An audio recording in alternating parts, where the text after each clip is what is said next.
So Sandeep's classes really put a rigor in the sense the amount of homework you get, the amount of pre-work and post-work you do, it kind of instills a rigor in preparation. And I think so most people are not, need rigor more than maybe conceptual clarity. Right. Rigor is clearly the most important thing. And I think so Sandeep does a fantastic job at, putting it in for all of us. So I think so the curveball came right around the time where your course, I think so my course with Sandeep ended, and then I had maybe a month and a half to prepare actually for my paper. So that is where the exact lull happened, because until that point everything was very structured for me. But then only now I have to practice, and a few couple of other things outside. So I think so the best strategy is to, I think I only have two strategies over here. One is just remain centered and calm in the paper. I think so my generation specifically deals with a lot of test anxiety thanks to our JE days and last second submissions in engineering and so on and so forth. So I think so the main thing to do in the paper is to remain calm. So, Vinayak, thank you so much for joining me today. The score is phenomenal. You just reported this week itself, Yeah. the score, and 695 on your GMAT. It's a 98th percentile score. I think there is a bit of the DI is covered, but quant is on 89th percentile, verbal is at 98th percentile. What was the DI score? I think if I can just check. DI is again, I think so 96 or the 94th percentile. 96 percentile with 83. Yes, it's 96. So it is a great score, and you've really outdone the verbal reasoning, right, with the 98 percentile. So was this all the same when you initially started? I'm sure was verbal always your strong suit? So verbal was always my strong suit. I always, try to say that I'm not an engineer who knows English. I'm someone who's maybe who's very good at languages, who knows some math enough to pass to engineering. So that's always been my life story. So verbal was always a strong point for me. But math again was kind of weak for me. And when I first wrote a test myself, it was I scored what first when I wrote a mock, I scored around a 585 before joining class. Okay. So yeah, and since from 585 to 695, I think so Sandeep sir has had like a phenomenal impact on this journey. Right. And so here we are. So when did this start, and what classes did you take? Was it self-paced or was it a live online classes? So I took a live class. I had experimented with self-paced courses from different vendors before, but again, I don't think so with the rigor of working in corporate and everything and working at a high effort startup. You really can't put that much effort and that much time into preparing for GMAT. So I think I spoke to a couple of seniors from my college. I think so they are also alumni from your institution as well. Madhura Banerjee, she's in Columbia now, and Tarpan, he's again a senior of mine. So I think I saw both of them had already worked with you guys before, and I thought that maybe I should just take your live classes and write the paper myself after taking these live classes. So that's what I did, and I think so I started somewhere around in March, and I gave my paper in June. And since February, I've been assisting in my family's pharmaceutical business, and before that, I was working in product and tech, and for the longest time. So Sandeep's classes really put a rigor in the sense the amount of homework you get, the amount of pre-work and post-work you do, it kind of instills a rigor in preparation. And I think so most people are not, need rigor more than maybe conceptual clarity. Rigor is clearly the most important thing. And I think so Sandeep does a fantastic job at, putting it in for all of us. So a little bit flashback as to how many years of experience do you hold today? What are you current? You mentioned that you had a amalgamation of corporate and your current home business, right? So your family business per se. And I would also extend my question to ask, what is that catalyst that kind of just helped you look at MBA or per se GMAT? GMAT was a secondary step, but MBA as a whole, what was that catalyst, if I may ask? Yeah, so as I've worked, I've worked in two very drastically different worlds. The traditional business is again based in my hometown of Ahmedabad, where my father is in the pharmaceutical space. So things are very traditional here. They're very dependent on a certain degree of having a certain degree of pedigree and all those things. Right. I think that a great degree and a great MBA at that matter. This is also from my experiences of having a degree at this. It buys you a seat at the table and puts a certain degree of weight to whatever opinion and voice you're holding. Right. So that is what, and people do respond to that. Okay. So that is one reason why I was like, okay, this is the nice time to do an MBA. And I think so. There's this saying in Hindi, कि आपने घाट घाट का पानी P लिया होता है. So I've done my own startup back in college. Then I did banking services, which was very similar to an middle office investment banking role. at Morningstar. I started my career there as an apprentice for 7 months. Okay. Moved to a digital credit startup known as Slice. I think so. You can see them on Bombay Indians t-shirt. And then finally moved to a very early stage startup in Bangalore, which is solving like same day and 4 hour logistics. Okay. So and then kind of came back to Ahmedabad around February after the commitments take over this family business thing also.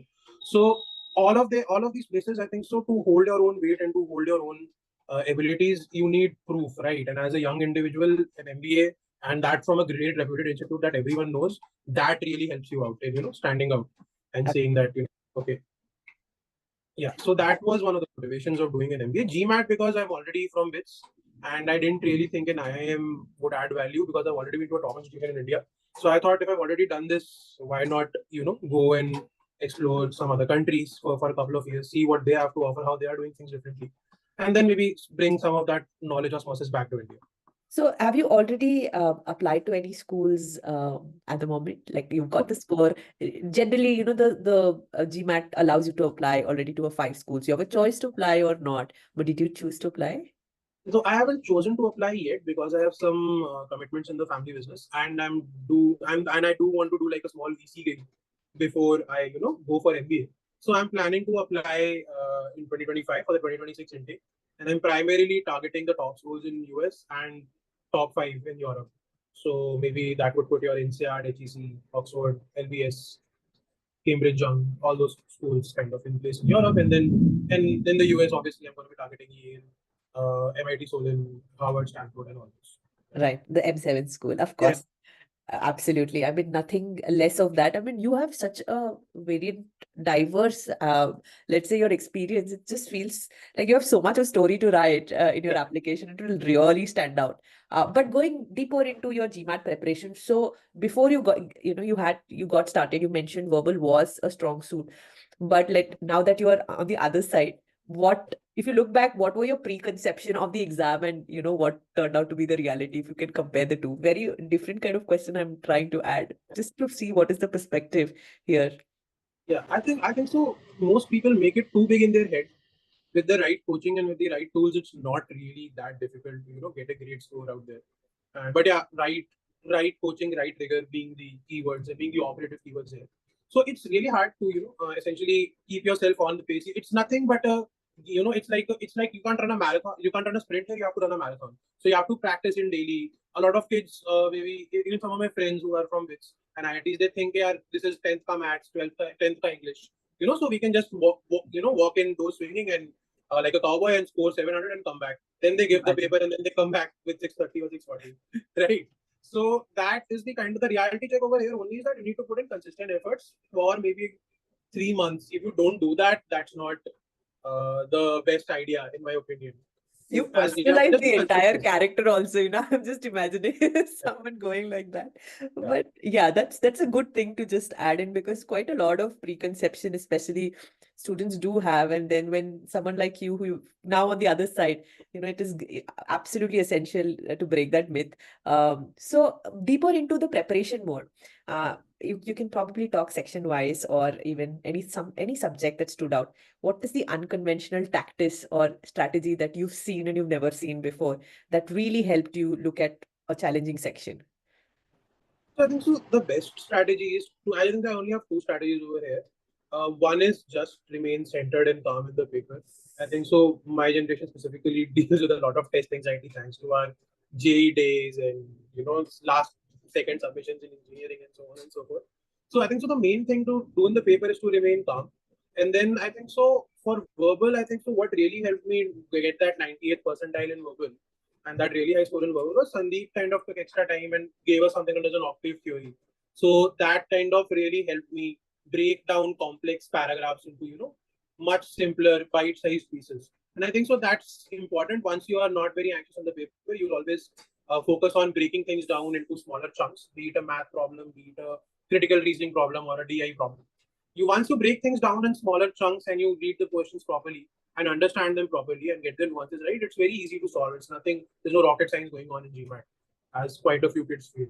It was a great insight on that bit, but now I wanted to also understand, were there any curveball in your preparation? Like, was there some place where you got like super stagnant, or was that you definitely had a certain curveball? And if there was any stagnant point, how was the comeback?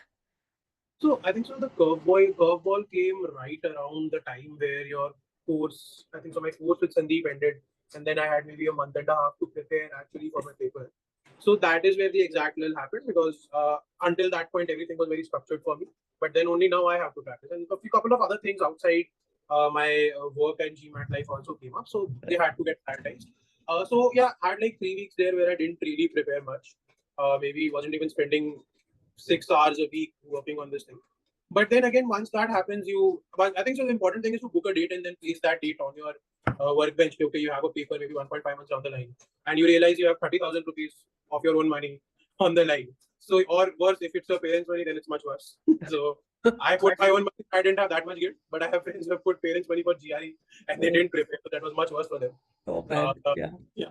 So once that date is on your screen, okay, this is the paper likhna hai. So that kind of helps you to, okay, now I need to study. And once maybe you do it again for 2 days after 3 weeks, the third day automatically it becomes habit stacked in your day, right? So that's it. How did the portal come in play? Did you take any, did you see yourself taking mocks, and how many did you take? And portal, the top portal versus the official GMAT exam, how similar was that for you? So the UI is eerily similar to the point where I think so there's like trademark issues you might run into. It's so real. And I think so one good thing that your portal did is that it kind of I wrote like 3 papers there plus all the sectionals there. Unfortunately, I was at the end of the time. I also had to do the official marks. I was kind of running out of time, so couldn't do the rest of the 3-4 papers you had. But yeah, I did all the sectionals. I did all the. I gave 4 or 5 marks on the portal. And one thing that I really loved about the portal is slightly harder than the paper. So your expectations are already low. So once you write maybe the actual paper or write the mocks, your score is kind of comes out kind of on the higher side after that. So it kind of mentally prepares you for a tougher paper, which is obviously slightly tougher than what the GMAT is going to offer, but that kind of puts you in the zone, and it acts like a good, reality check at least in the start of your own final push to the prep. Right.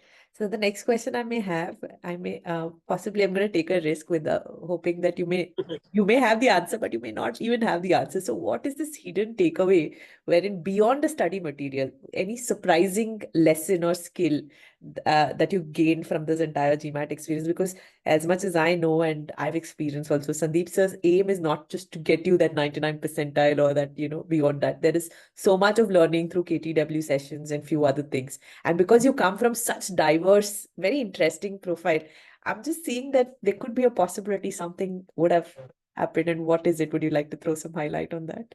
Yeah, so I think so. The one important thing out there that Sandeep sir also said in quite a few of his classes is that it's the only way to write the paper is to be, not be very stressed about the paper, right? Get a good night's sleep. I didn't get it, so made a very silly error in maths. Like the correct question I marked incorrect later in the review. That happened. You saw Otherwise, this would have been like a 735 score. Unfortunately, that don't really. I'm not very really worried about it. It's still a great score. But yeah, so get good night's sleep. As Sandeep said that you always before the paper you need to be in the zone. You need to be calm, and you need to realize that this paper is not that really hard. If you have the right coaching, the right prep, you will crack it. Like most things in life. Most things in life are just too big in our heads, or maybe too small and too easy in our head. Most of the things are not on either of the ends of the spectrum. They are somewhere in the middle. You put in your hours, you put in the correct effort, and you will crack it out. So it's been absolutely very insightful. You've given, you have actually dispelled some of the myths about GMAT exam. You've given vision, your own vision beyond the GMAT score. What is it for you? So if you have to summarize everything that we just have a conversation for any aspirants, what are the things that they should really consider? Any unconventional tip also would really help, which is, beyond being consistent and follow the structure. Anything personal that you would like to add that the student must do and shouldn't do, like the do's and the don'ts? I think so. I think so. I'll just summarize this in 3 key points for you guys. The first point is, again, as you just said, all of that consistency and keep on working and all those things.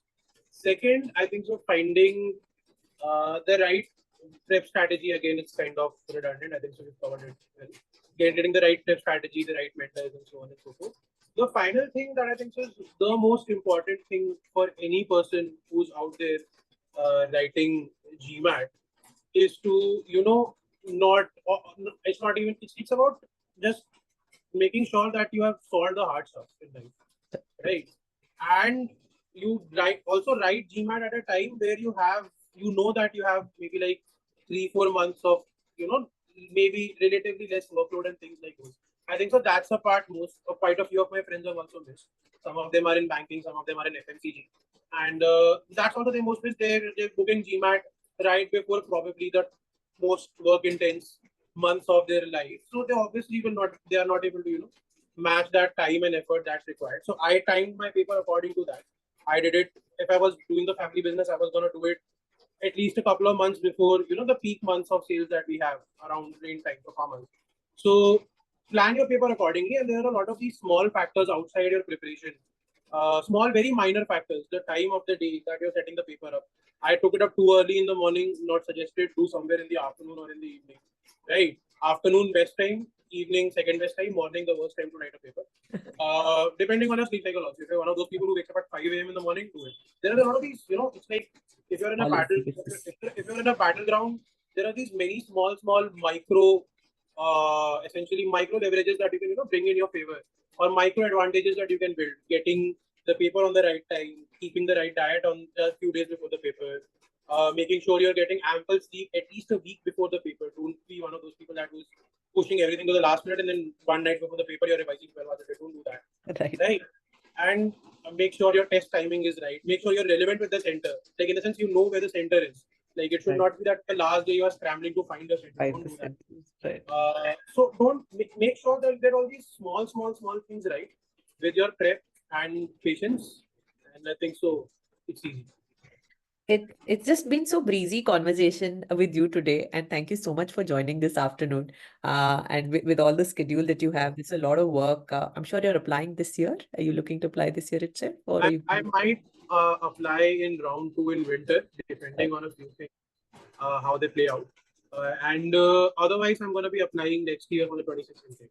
Yeah, that's another thing. You just got done with GMAT because you felt this is the time that you have in hand, and yeah, you're not rushing through. A lot of people, they start working on their application without having the score. It becomes like almost going like a headless chicken, right? We've been super directionless.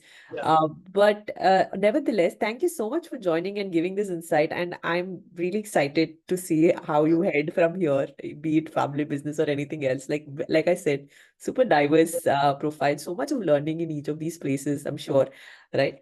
Stay connected. And again, I can't do without congratulating you on behalf of Sandeep sir and the entire team. I'm sure it has already come to you through Richa, but I want to also take this moment to say that Sandeep sir is not right there with me, with us right now, but I'm sure he has already passed this information to me to say this. Extremely proud. Thank you for choosing Sandeep and Top 1% in this leg of your preparation. I hope you do really, really well in life. Thank you so much, Natasha. If you guys ever need, connect any student or anyone else out there who wants any tips, so career or otherwise, Yeah, this is extremely great. One of the other things is that we have been existing for the last 15 years, and this month specifically, and we do exist because our student refers another student. They always know one or the other person who's been there, done that, and been able to get through, right? And if you're able to refer any one of your connections, we would like to even give back to you. It's a give back, referral program that we have this month especially. So if there's anything, please connect with me or Richa. Should be happy to kind of, get anybody on board. Yeah. Sure, Natasha. I think it's raining my side. My voice might break down. No problem. Thank you so much for having me, and hope to see you. I'll leave you here. Okay. Thank you. Good day. Bye-bye.